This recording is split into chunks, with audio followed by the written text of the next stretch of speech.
皆様こんにちは。パリ在住の3人子育て中の主婦、エミリーママインパリスです。今回の動画はエールフランスビジネスクラスの完全解説動画になります。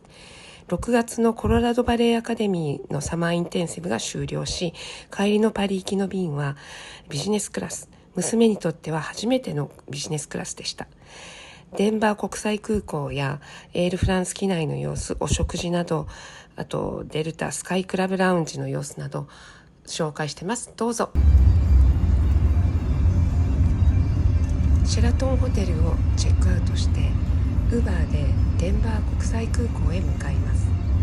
今回の運転手さんはなぜかとてもヘビーメーター好きです。とっても優しい運転手さんでしたね。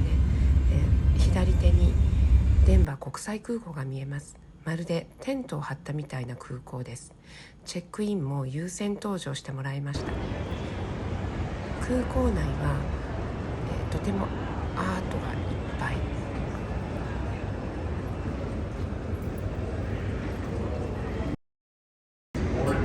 今列車でメトロみたいな列車があるんですけど、コンコース間 A、B、C を全部つないでるんですが、今ゲート A に着きました。こんな感じ、すごい大きいんですよ。でここから、to all A gates に向かいます。私たちはエールフランスに乗りますので、A のゲートなんです。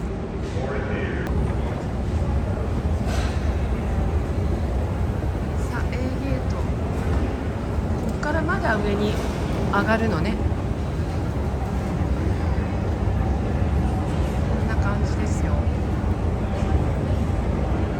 この後デルタラウンジに行ってくださいって言われたので、デルタラウンジを探していこうかなと思います。その前にエミちゃんはなんかおやつを買いたいんだよね。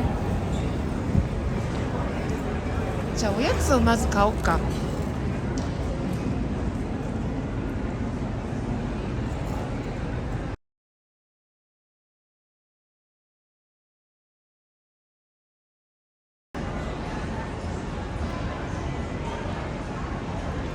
デンバーインターナショナル空港のなんかアート、建築物がとっても不思議なんですよ。こういうもの、これはデンバーの岩みたいな感じ。これもそうなのかな。まるでジェットコースターみたいじゃない？今からデンバーデューティーフリーショップに行きます。レッツゴー。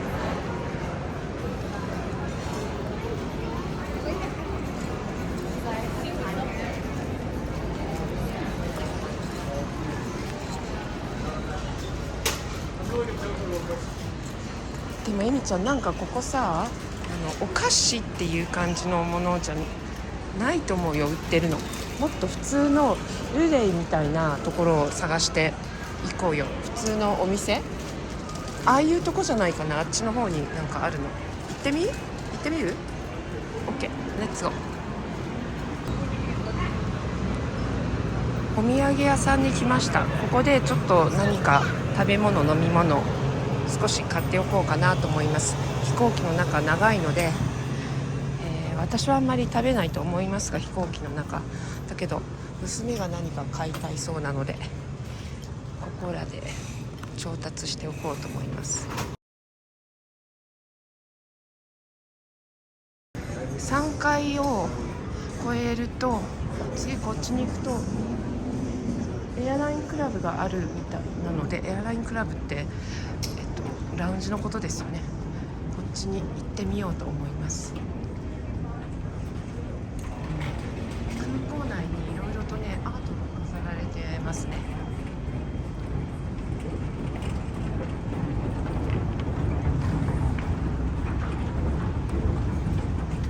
おそらくこれはコロラド州の方の絵なんでしょうね。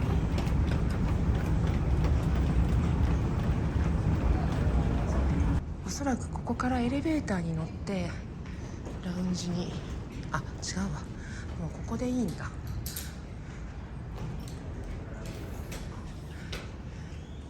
デルタスカイラウンジ到着しました。こっちに参りましょう。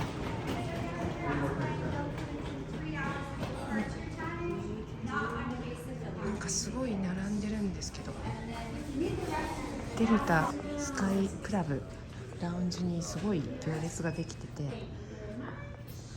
こんなに待たなきゃいけないんですよ。で、あちらの USO っていうところはアメリカの、軍の方たち、その後家族とか公務員とかそういった方たちが入れるラウンジらしいです。やっと入れました、ラウンジに。そしてまずは飲み物をいただき、お食事はね結構温かいものが充実しておりました。特にケイジャンチキンが最高に美味しかったです。これは意外でしたが、あとはシャンパーニュなども本当にワインも種類豊富でした。最後に赤ワインで締めます。そして、ゲートの方へ向かいます。でまずはゲートの途中で、ゲートに行く途中で靴磨き屋さんを発見で、ここをまっすぐ行くとコンコース A のゲート A37 が私たちのゲートなんで、でも直前に変更が結構あるので、一応ここで念のために確認し、変更はありませんでした。ほっとしました。ということでゲートへ向かうんですが、なんともうすぐ右側が、私たちの A37 ゲートでした。こちらが今日私たちが乗るエールフランスの機体です。ボーイング787の9だったような気がする。ちょっと全然定かではない。間違ったらごめんなさい。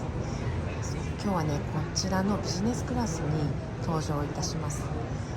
娘にとっては初めてのビジネスクラスなんですね。私は、仕事の時に何度か乗ったことがあるんですけれども、昔のビジネスクラスと今のビジネスクラス全然違いますもんね。なのでまた皆さんにいろいろとレポートできたらなと思ってます。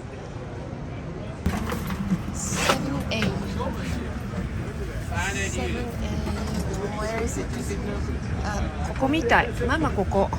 エミちゃん6じゃない？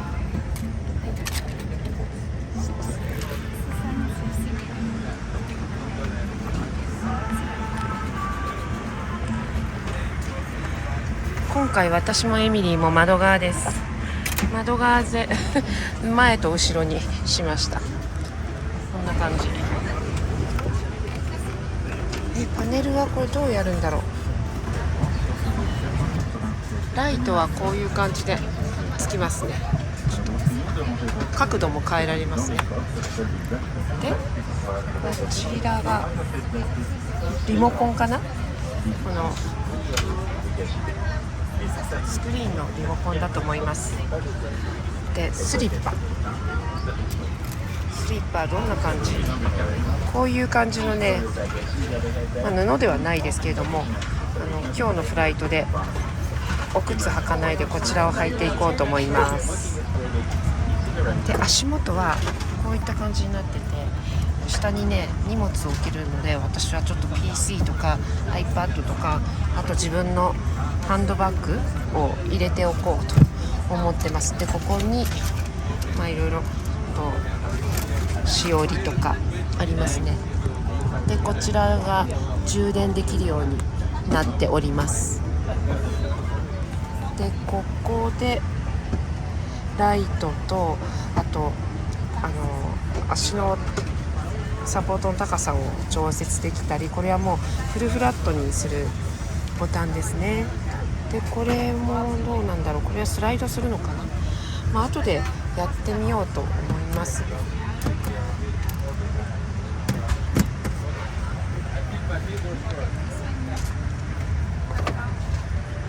んな感じのシートになっていますよ。で、枕があって、枕の素材もね布で不色布とかじゃなくてちゃんとした布地ですね。でこちらもねちゃんと頭をホールドできる座席になっております。ここにハンガーかけられるようになってるんですけど、ハンガーをね置いてくださってたんですが、私は邪魔でいらないのでこうやってかけようかなと思ってます。さらに、このスクリーンなんですが、一瞬ねこのままで見るのかなと思ったんですけど、それはさすがにないだろうということで、ここをね押すとほらこんな風に角度も変えられますね。こんな風に閉じることができます。もう一回やりますよ。いきなりこんな感じ。いやこれはいいですね。シートベルトはこんな感じ、かなりごっついですよね。しっかりしてますよ。こんな感じでもうね早速足を伸ばしてみたんですが、全然私157センチなんですけれども余裕です。全然奥まで届きません。こんなにスペースがあって、でこれフルフラットになっても多分もうちょっと足伸ばせるかな。さあこのアメニティキットの中を出してみました。こちらのソックスですね、プレミアムエコノミーのものとはまた違ってもっと素材がいいような気がします。でこちらがアイマスクなんですけど、内側がねベロアみたいでとっても触り心地がいいです。肌にもとても優しい感じで、歯ブラシは以前とプレエコの時と一緒ですね。歯磨き粉もで、クラランスのこちらはねビューティーフラッシュバームボンボーテクレといって、これはお顔にも体にも使えるものですね。でこちらがやはりクラランスのこれはモイスチャライザーですね。イドラエッセンシアっていうもので、こちら私手とか顔に塗ろうかなと思ってます。でこれはペンですね。ペン重要ですね。でこちらが耳栓、これもきっと寝るときには必要ですね。そんな感じのアメニティキットでした。た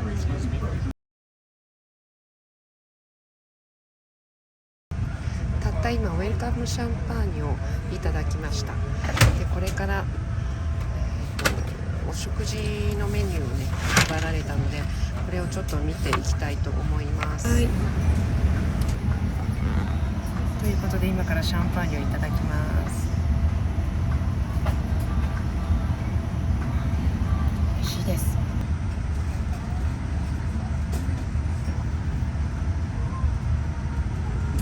飛行機が A37 のゲートから少しずつ離れていってます。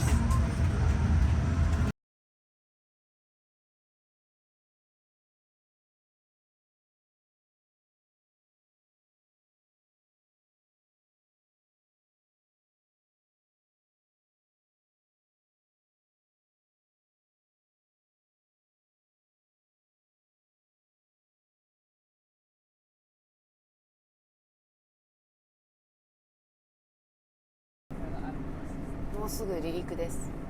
ここデンバー空港はユナイテッドエアラインのハブ空港となってまして、全米でもかなり指折りの巨大空港です。コンコース、先ほど私が通ってきたコンコース A が一番、なんて言うんでしょう、チェックインカウンター、まず皆さんがいらっしゃるところから一番近いコンコースターミナルなんですけれども、その他にターミナル B、C とあります。で私たちが使ったターミナル A は基本的には国際線インターナショナルフライトのみのターミナルとなってまして、ここがそうですね A のターミナルです。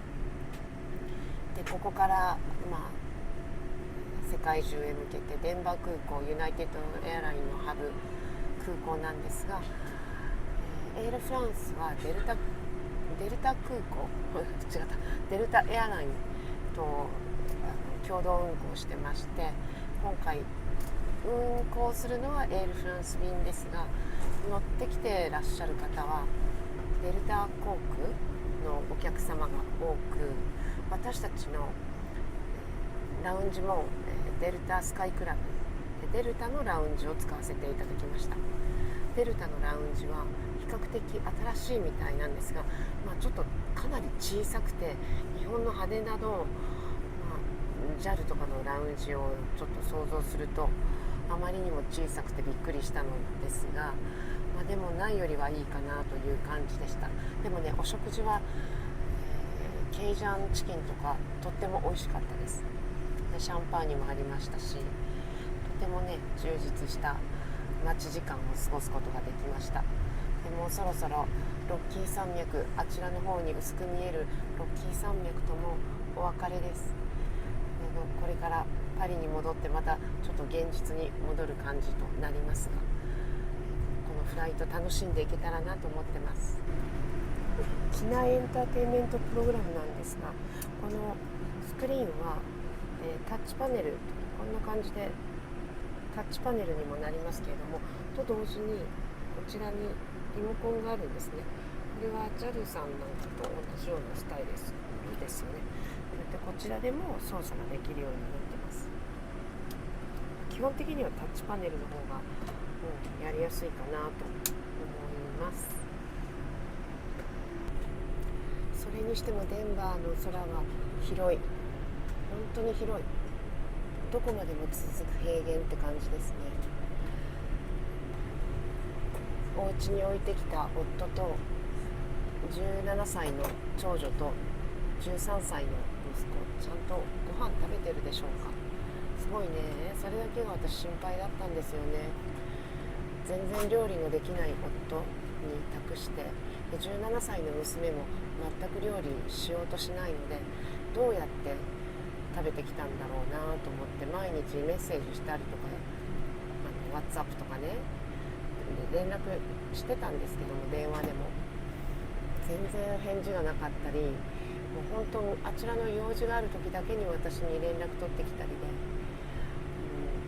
なんだかなという感じ。心配してるんだけれども、向こうはあんまり私たちのことを気にしてないのかなと。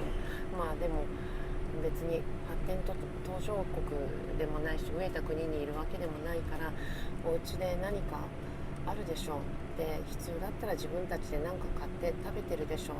きっと栄養状態は良くないけどという感じで、心配しなすぎないように努力してたこの2週間でした。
これからお食事です。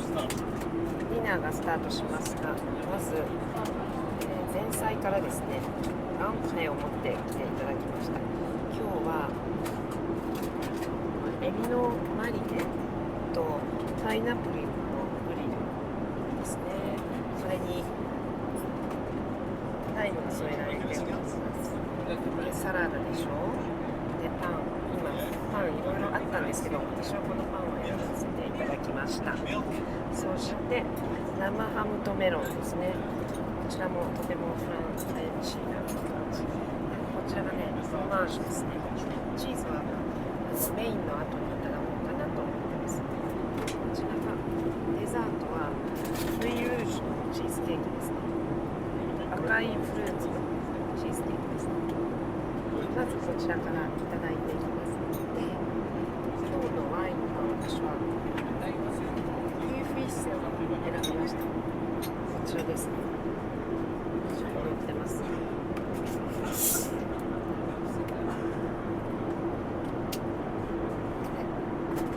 ピューフィッセアルベーミッション2022ボンシャドウ。私これね大好きなんですよ。ピューフィッセ、私が一番好きなタイプの白ワインなので、今日は楽しんでいこうと思います。いただきます。エルファンスのこのボックスボアットがすごい可愛いんですよ。何が入ってるかというと、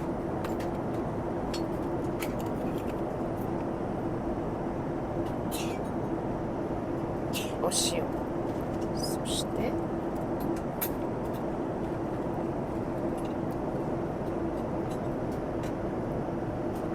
逆、ごめんなさい、逆でした。これは胡椒パーブですね。ペッパーです。可愛いですよね。こういうなんだかちょっとおしゃれなところがやっぱりさすがエルファンスだなと思いました。今日のメインディッシュはコキユ三尺、ノワールコキユ三尺、スカロップですね、ホタテです。それにサフランライスとインゲンが添えられております。でこちらのソースをねかけていただきますよ。まずソースかけますね。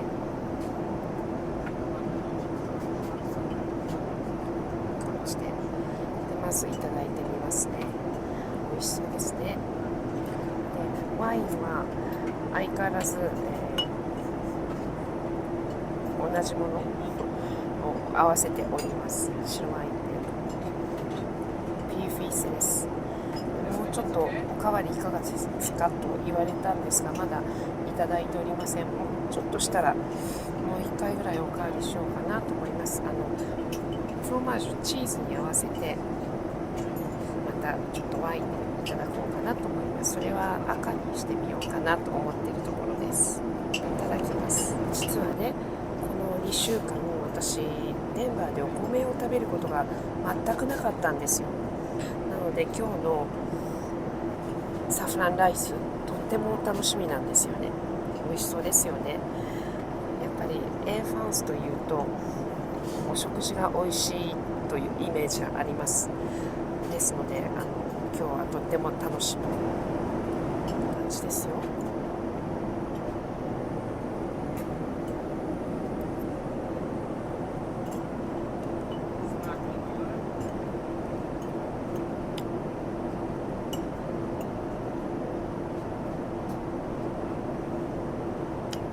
美味しいです。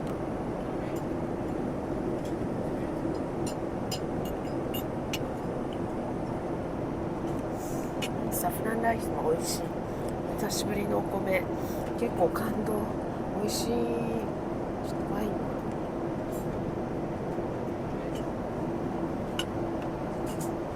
私こういうフランス映画を見ながらいただいております。今外がだいぶ夕焼けが見えてきたんですよね。すごく綺麗な夕焼けが見えるんです。で、機内もこんな風にね暗くされたんですよ。で、私のメインディッシュが終わったので、今度はフロマージュをいただいておりますが、それに合わせてベルを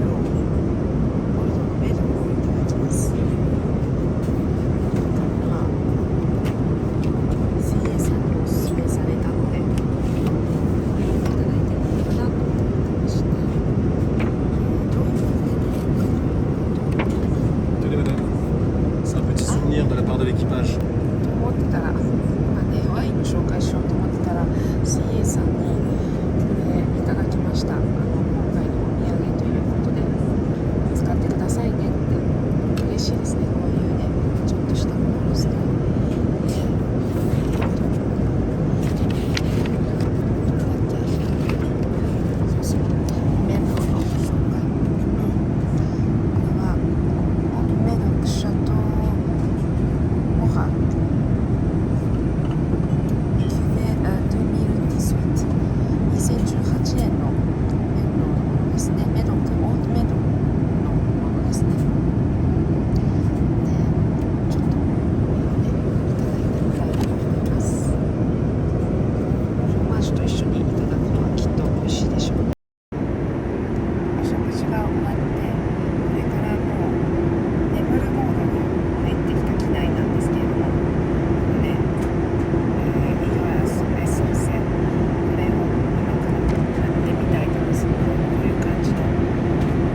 品々なんですけれども、まずこちらホメオプラスミっていうのは、いわゆるワセリンみたいなものなんですけれども、ホメオパシーって皆さんご存知でしょうか。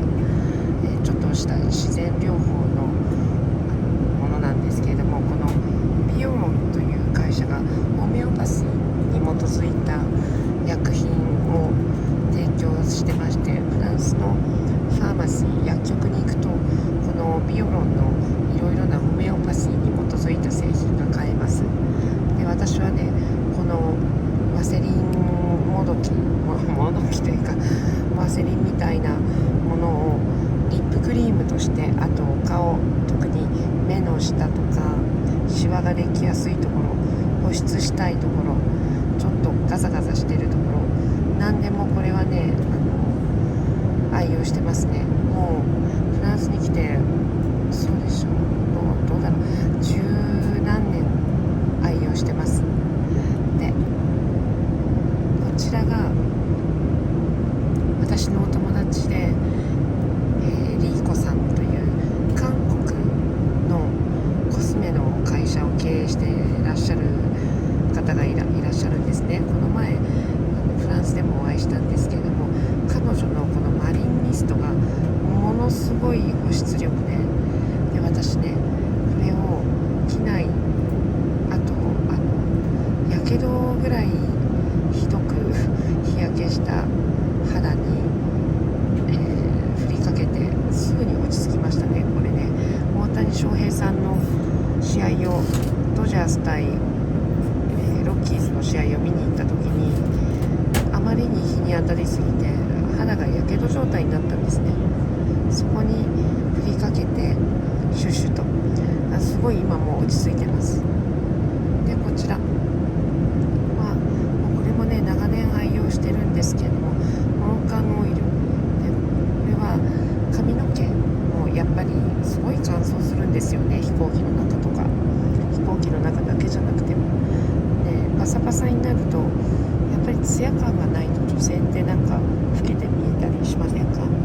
で、そのためにね、髪にもつけてますけど、実はなんか手とかにも残ったオイルを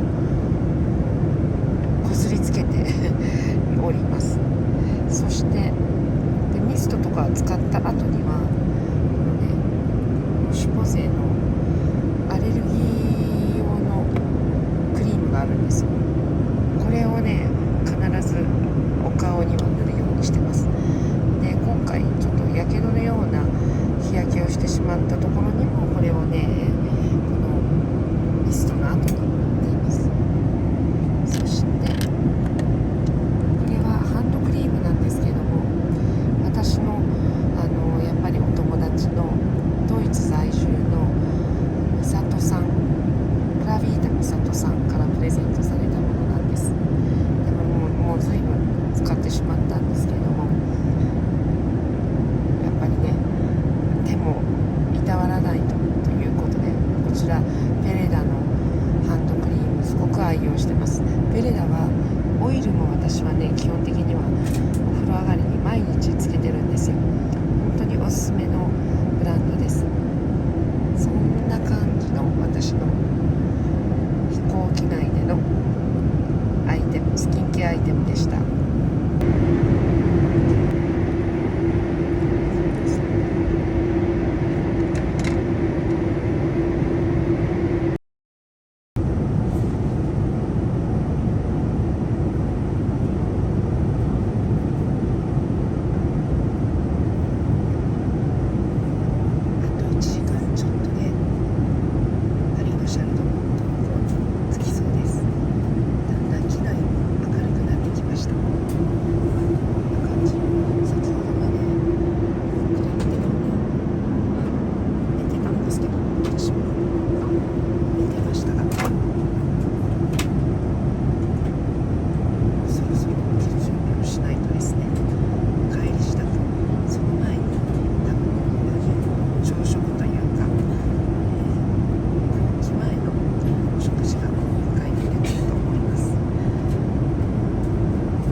当到着1時間ちょっと前ぐらいに2回目のお食事がサーブされます。2回目の機内食はコンチネンタルブレックファストかアメリカンブレックファストのどちらから選べます。私はコンチネンタルにしました。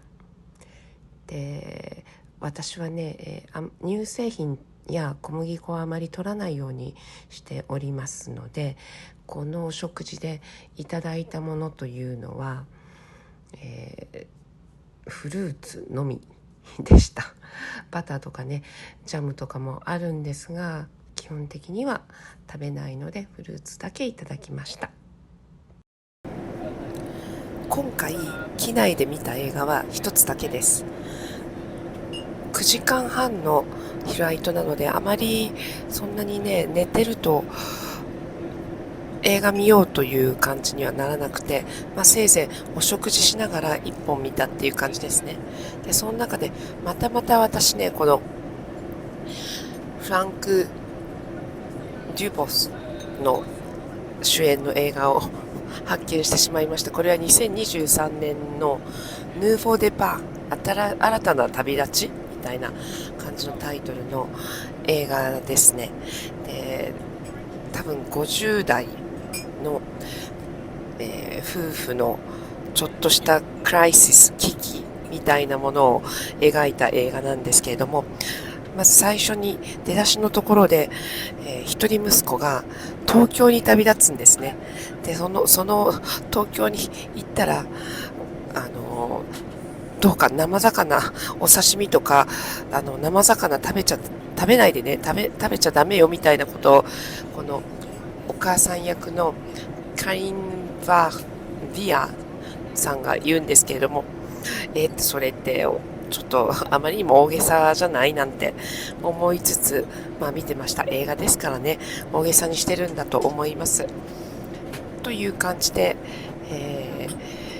出だしがそんな感じでしたが、夫婦の危機、私も50代なので、ちょっとね、共感を持って見ておりました。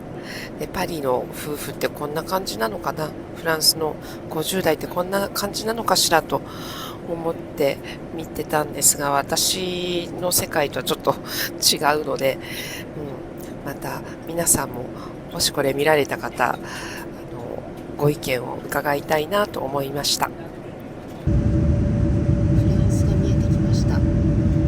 そろそろシャールドゴール空港に到着します。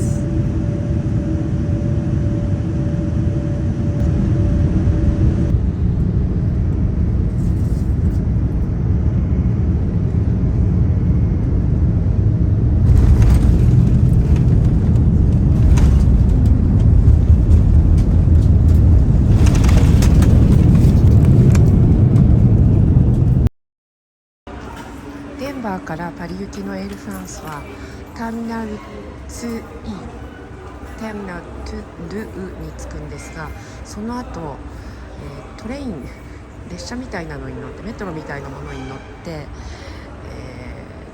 ポートゲート K まで行かないといけないんですね。で、私たち分からなくて M で降りたら全然違うところに行ってしまって、 K に行きなさいと言われて、もう一回乗ります。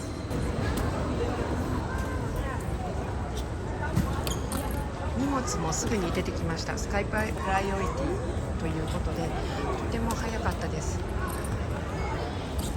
パスポートコントロールもかなり簡単になってまして、だいぶこういった時間が短縮されますね。よかったです。これエミリーのです。はい、皆様、今回のエールフランスビジネスクラスの旅いかがでしたでしょうか。また近いうちに動画を、発信したいと思います。それではまた皆さん、エミリー・イン・パリスでした。さよなら、またね。